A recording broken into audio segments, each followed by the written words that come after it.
O senador Magno Malta, em vídeo divulgado pelas redes sociais, reagiu firmemente à divulgação pela velha imprensa de que o Partido Liberal não se oporia à indicação do ministro de Lula, Flávio Dino, ao Supremo Tribunal Federal. O senador afirmou que ainda não teve confirmação de que o presidente do partido realmente teria dado tais declarações e afirmou: "Eu dou ao presidente do partido o benefício da dúvida, até porque muitas falas dele são distorcidas pela mídia. Mas eu já coloco minha posição. Eu jamais votarei no Flávio Dino." O senador afirmou: "Se isso custasse o meu pescoço, eu entregaria o meu pescoço, mas não vou votar em alguém. Eu estou em uma CPMI onde esse cidadão apagou imagens. Tem pessoas presas com tornozeleira. Esse rapaz participou de tudo isso." Magno Malta apontou as condutas autoritárias do ministro de Lula e afirmou: "Ele é o dono do Brasil, ele manda no Brasil. Autoritário, ele manda no Brasil. Vai nas comissões e debocha. Não respeita as pessoas nem o parlamento." O senador lembrou que, caso seja indicado, Flávio Dino será sabatinado pelo Senado. O senador afirmou: "Eu falo por mim. Eu espero que o PL não cometa esse erro, porque o povo brasileiro, que está nas ruas, que chora, que ora, que reza por aqueles que foram presos, que foram tratados como bandido, e o Dino faz parte disso, não espera isso do nosso partido." O senador disse: "Eu espero que a imprensa tenha distorcido a fala do presidente Valdemar, mas Magno Malta jamais votará em Flávio Dino. E se vier a votação, se for indicado, eu voto contra." Os ministros do Supremo Tribunal Federal são indicados pelo presidente da República e passam por uma sabatina no Senado que é meramente simbólica, com votação secreta que avaliza a escolha do presidente. Segundo a Constituição Federal, o controle dos atos de ministros do Supremo Tribunal Federal é realizado pelo Senado, que pode promover o impeachment dos ministros em caso de crime de responsabilidade. No entanto, os presidentes da Casa vêm barrando a tramitação dos pedidos sem consulta ao colegiado. Sem controle externo, alguns ministros do Supremo agem ao arrepio da Constituição. Em inquéritos secretos, o ministro Alexandre de Moraes, por exemplo, promove uma aberta perseguição a adversários políticos. Em um desses inquéritos, a Folha Política teve sua sede invadida e todos os seus equipamentos apreendidos. O inquérito foi arquivado por falta de indícios de crimes, mas os dados sigilosos foram compartilhados com outros inquéritos abertos de ofício e com a CPI da pandemia, que compartilha dados sigilosos com a velha imprensa. Sem justificativa jurídica, o ministro Luiz Felipe Salomão, ex-corregedor do TSE, confiscou toda a renda da Folha Política e de outros sites e canais conservadores para impedir suas atividades. A decisão teve o aplauso e respaldo dos ministros Luiz Roberto Barroso, Alexandre de Moraes e Edson Fachin. O inquérito já está no seu terceiro relator, ministro Benedito Gonçalves, que impôs novas restrições ao canal a pedido da coligação de esquerda que disputou a eleição. Há quase 27 meses, todos os nossos rendimentos estão sendo retidos sem qualquer base legal. Se você apoia o trabalho da Folha Política e pode ajudar a impedir o fechamento do jornal, doe qualquer valor à empresa Raposo Fernandes através do Pix, utilizando o QR Code que está visível na tela ou o código ajude@folhapolitica.org. Caso não utilize Pix, há a opção de transferência bancária para a conta da empresa Raposo Fernandes, disponível na descrição deste vídeo e no comentário fixado no topo. Há mais de 10 anos, a Folha Política vem mostrando os fatos da política brasileira e dando voz a pessoas que o cartel midiático quer calar. Pix ajude@folhapolitica.org. Assista. PL vai votar em Flávio Dino? Essas são as notícias que já estão nos blogs por aí. e o comentário das pessoas. Para ministro do Supremo, o PL vai votar em Dino. Eu jamais votaria no Dino. Eu não ouvi o presidente do partido falar, não vi ele comentar. Liguei para o líder da oposição, o nosso querido senador Marinho, muito firme. Ele disse que estaria falando com o presidente do partido. E eu dou ao presidente do partido o benefício da dúvida, não falei com ele, até porque muitas falas dele são distorcidas pela mídia. Mas eu já coloco minha posição. Eu jamais votarei em Flávio Dino.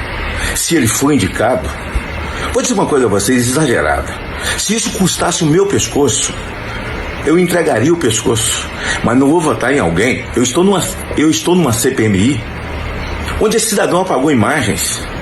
Tem pessoas presas com tornozeleira. Esse rapaz participou de tudo isso. Esse cidadão que nos chamam de golpistas, de terraplanistas, e agora até ele é o dono do Brasil, ele manda no Brasil. Todo mundo que porta uma arma no Brasil, que tem um porte, está recolhendo, ou você tem que chama de bandido autoritário. Ele manda no Brasil, vai nas comissões, debocha, não respeita as pessoas e nem o parlamento. Eu jamais votarei em Flávio Dino. Guardem isso aí. Aliás, se ele for indicado, eu estou esperando a sabatina dele. Eu estou vendo ele andando pelos corredores e advirto, ele pode ter voto da esquerda, mas tem muita gente na base do governo que não engole esse cidadão, que não vai votar nele. Eu, Magno Malta, falo por mim. Espero que o PL não cometa esse erro, porque o povo brasileiro que está nas ruas, que chora, que ora, que reza por aqueles que foram presos, porque eles serão tratados como bandidos, e o Dino faz parte disso, não espera isso do nosso partido. Eu espero que a imprensa tenha distorcido a fala do presidente Valdemar. Mas Magno Malta jamais votará em Flávio Dino.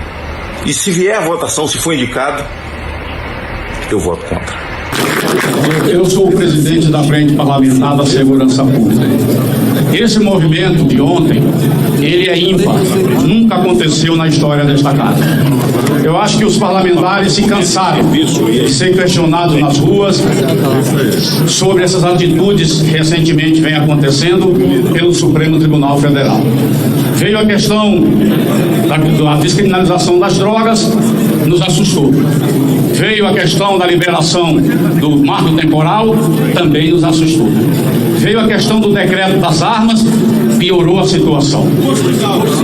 E por isso também o imposto sindical, bem lembrado, quer dizer, todas as decisões tomadas recentemente pelo Supremo Tribunal Federal, inclusive o aborto, todas elas foram decididas por esta casa. Todas elas foram decididas e votadas por nós, representantes do povo brasileiro.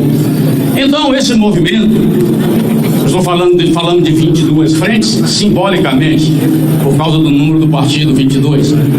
Mas tem mais frentes. Hoje, de manhã, recebi vários comunicados de colegas pedindo para ser acrescentado. Como a nota foi publicada ontem, não deu tempo de inserir o nome dessas frentes. Mas tenho certeza que todos aqueles parlamentares que se sentem ofendidos, que se sentem desmoralizados por 11 ministros sem votos, nós não vamos mais aceitar. Muito bom! Não vamos mais aceitar. Boa praga! Temos falado e de todas as formas, para que toque a sensibilidade tanto do presidente do Senado quanto do presidente da Câmara dos Deputados. Eles é que poderiam tomar uma atitude. Não tomaram. Nós estamos tomando. E aqui não adianta ameaçar com efeito administrativo. Isso é bobagem. Ou conversa e para com esses absurdos, ou então essa casa está parada. Ela será paralisada com as nossas ações. São parlamentares que sabem o que estão fazendo, estão buscando valorizar e ratificar a sua representatividade perante a sociedade, e eu não tenho dúvida nenhuma que que, a partir de amanhã, o Supremo Tribunal Federal vai ter que pensar duas vezes. Aquelas matérias inerentes ao Congresso, que foi votada por aqui e usurpada pelo Supremo Tribunal Federal, nós teremos que refazer. Se for o caso, faremos tudo de novo. Mas quem tem que mudar esses parâmetros é o Congresso Nacional. Muito obrigado a todos e vamos em frente. Essa luta continua. Muito bom. Eu sou o presidente da Frente Parlamentar do Comércio e Serviços, mas aqui, acima de tudo, somos brasileiros e brasileiras, somos parlamentares que temos uma responsabilidade com o povo brasileiro, que juramos o respeito à Constituição e exigimos respeito do STF. O STF, que é, sem dúvida, o guardião da Constituição brasileira, tem agido, no nosso entendimento, em desrespeito à Constituição e desrespeito a essa casa, não só legislando o que não é competência dele, mas muitas das vezes rasgando a Constituição. Já aqueles que dizem que no Brasil não há mais Constituição. Há 11 constituições ambulantes, que cada um manifesta-se de acordo com a sua ideologia, com a sua vontade e quer impor essa vontade ao povo brasileiro.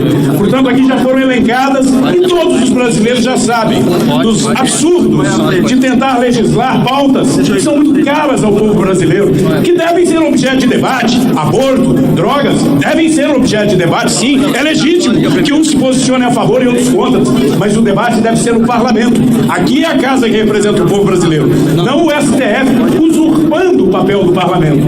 E aí eu apresentei, junto com os demais colegas, já estamos concluindo as 171 assinaturas, a PEC do equilíbrio entre os poderes.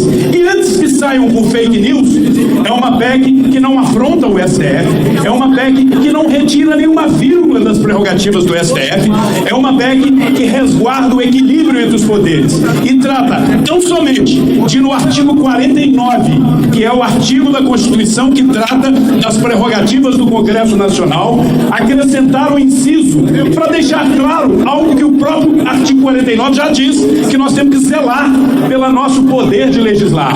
Essa nossa iniciativa deixa claro que quando o STF toma decisões que vão além dos seus limites constitucionais, esta casa, por maioria constitucional, 3/5 em 2 turnos na Câmara, 3/5 em 2 turnos no Senado, possa revogar essa decisão inconstitucional. Alguém pode até estranhar, dizer, mas não é possível, hoje já deve ter como reagir. Não. Quando o Supremo toma suas atitudes absurdas, como acaba, por exemplo, de ressuscitar o imposto sindical, que essa casa acabou votando legitimamente há pouco tempo.